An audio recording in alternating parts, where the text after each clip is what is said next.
Legend of Zelda Twilight Princess was released in 2006. So we're going on 3 years now late. We're 3 years late for this review. But it took me till 2009 to finish it. He hated it in the beginning. I did. This was a game that I, despised. I didn't despise, I just didn't like it. I couldn't... You didn't want to pick up the controller. You didn't even want to touch the disc. After you bought it, you played it for, 10 minutes. You took it out, put it away off your GameCube. And you guess who picked it up? Me. I don't play Zelda games that often. Okay? I picked up this game and I loved it. Unfortunately, one of our friends also loved it, but he liked the whole wolf part of it. So. Well, where do you really want to start on this? Because we can start maybe story-wise? Yeah. Let's start with the background. Background of the Zelda game. Not many people actually, play Zelda games. What? Zelda is a juggernaut. Yes, it is, but understand this. A lot of people have played the games, but don't know the actual plot. Okay, well, the plot is a Link. You have your main character, Link, who's like an elf kid, and he goes to fight Ganon in every single game, mostly, and he has to rescue the Princess Zelda. That's basically been the general thing for all the games. So, do you want to go on the story of this game now? Yeah. Okay, the story of this game is that the Kingdom of Hyrule, that's the land where this all takes place, it has come under attack by this darkness type thing. It's like darkness itself, and like an evil ruler from this dark world is coming over to take over the Kingdom of Hyrule, which is like the light world, like the alternate, universe.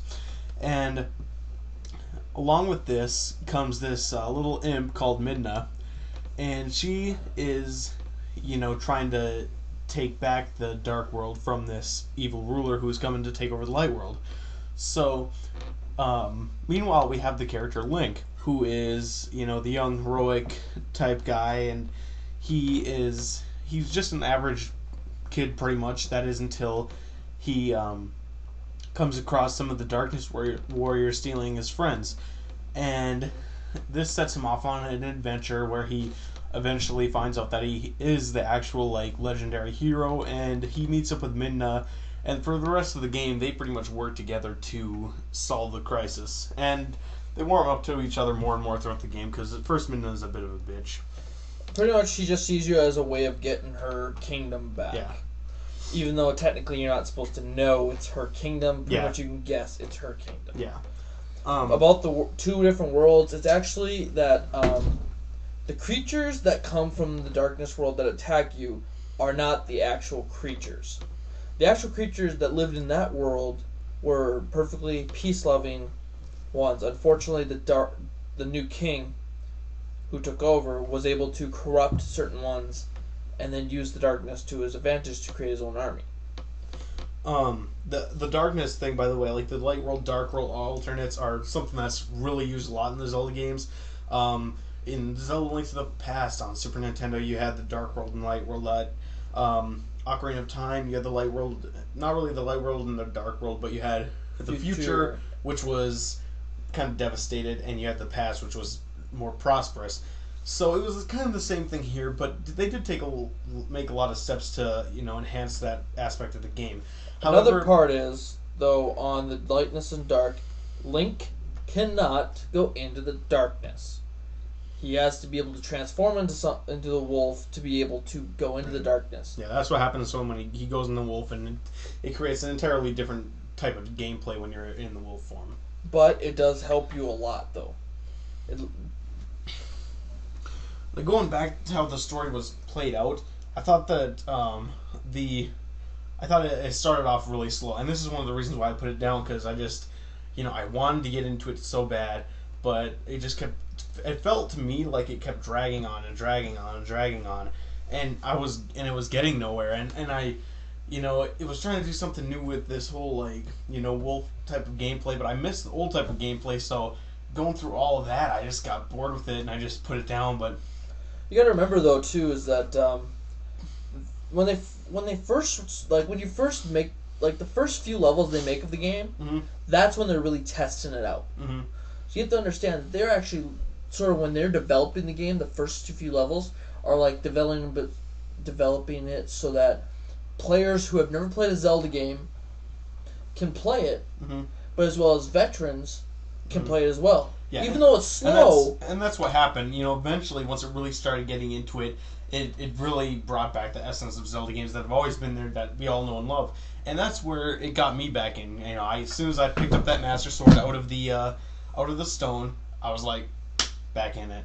And but I do have to say, still, I still feel that the beginning of the game does move a little slow. It is but sluggish. Once you get into it, once it starts picking off, and once you really start hitting dungeon after dungeon after dungeon, you just start whooping through them, you really get into it.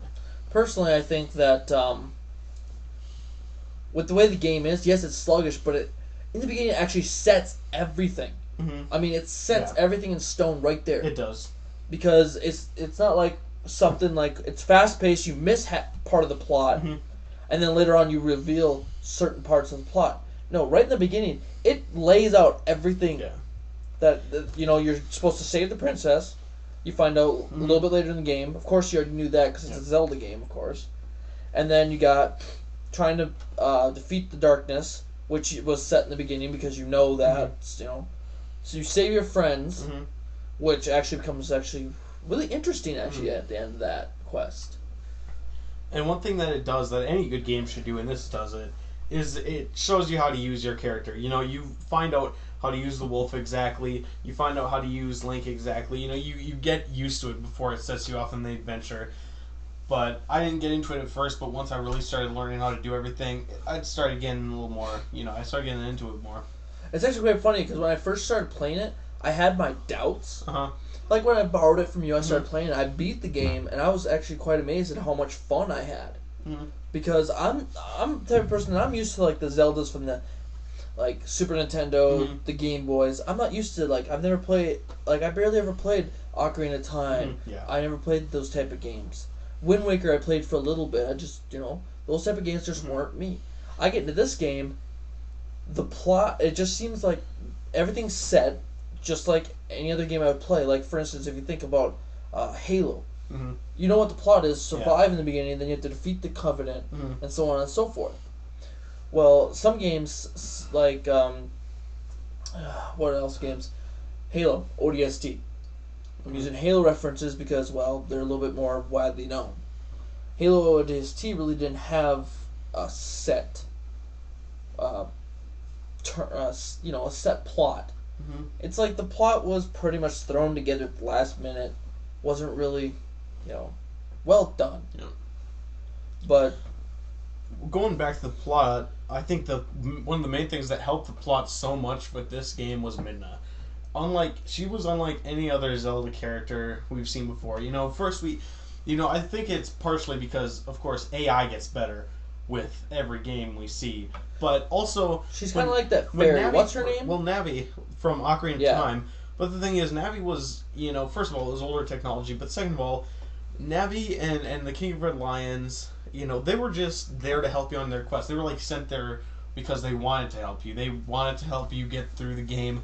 They were, there for that purpose, and whereas she was kind of forced into this. Midna wanted to do it for her own reasons. She had her own reasons of doing things. She had her own agenda.